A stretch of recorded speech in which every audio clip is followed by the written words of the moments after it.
আসসালামু আলাইকুম, welcome to my another blog. এই ভিডিওটা হঠাৎ করে করলেও এর সাথে বেশ কিছু ঘটনা জড়িত। প্রাথমিক জীবনে ঘটে যাওয়া কিছু সময় অন্যরকম হয়ে আসে। তেমন কিছু অ্যাডভেঞ্চারের জন্য অনেকটা রাস্তায় হেঁটে যাত্রা করলাম। দুটো কারণ: গতকাল ঝড় বৃষ্টি হয়েছে, তাই রাস্তায় অটো বা সিএনজি পাচ্ছিলাম না।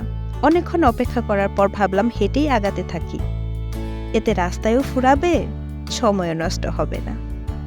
আর ভিউ, চমৎকার একটা আবহাওয়া ছিল।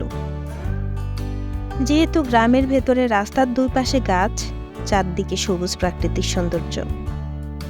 আর বৃষ্টি হয়েছে, রাস্তায় অটো বা ভ্যান কিছু ছিল না, মানুষও ছিল না তেমন। মেঘলা আকাশ, চারদিকে বাতাস, এই সময়ে হাঁটতে খারাপ লাগে না।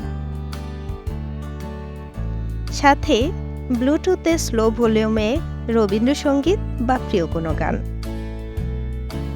মজার ব্যাপার হচ্ছে আমি বড্ড অলস, আজ চলার পথে নিজেই নিজের সঙ্গী। ওই যে বললাম অ্যাডভেঞ্চার। হাঁটার অভ্যাস আমার একেবারেই নেই।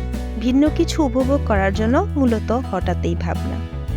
আমার গন্তব্যে পৌঁছাতে অটোতে 30 টাকা লাগবে। আমি মোটামুটি অনেক দূর হেঁটে চলে এসেছি। ভাবছি, বাহ, এভাবে হাঁটতে হাঁটতে রাস্তা শেষ হয়ে গেলে তো 30 টাকা বেঁচে যায়। হাস্যকর হলেও এই বিষয়টাও খারাপ না।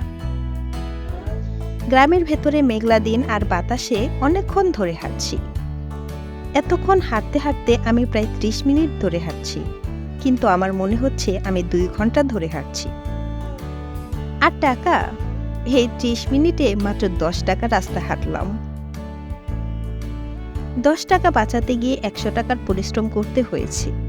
তখন ভাবছিলাম, 10 টাকা বাঁচাতে আমার এত কষ্ট হচ্ছে, যারা 10-20 টাকা বাঁচানোর জন্য প্রতিদিন হেঁটে রাস্তা শেষ করে তাদের কতটা কষ্ট হয়।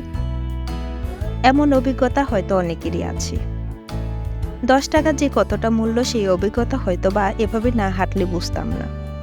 যাই হোক, এত হেঁটে আমার ক্লান্ত লাগছিল না, কারণ দিনটা মেঘলা ছিল, ঠান্ডা ঠান্ডা।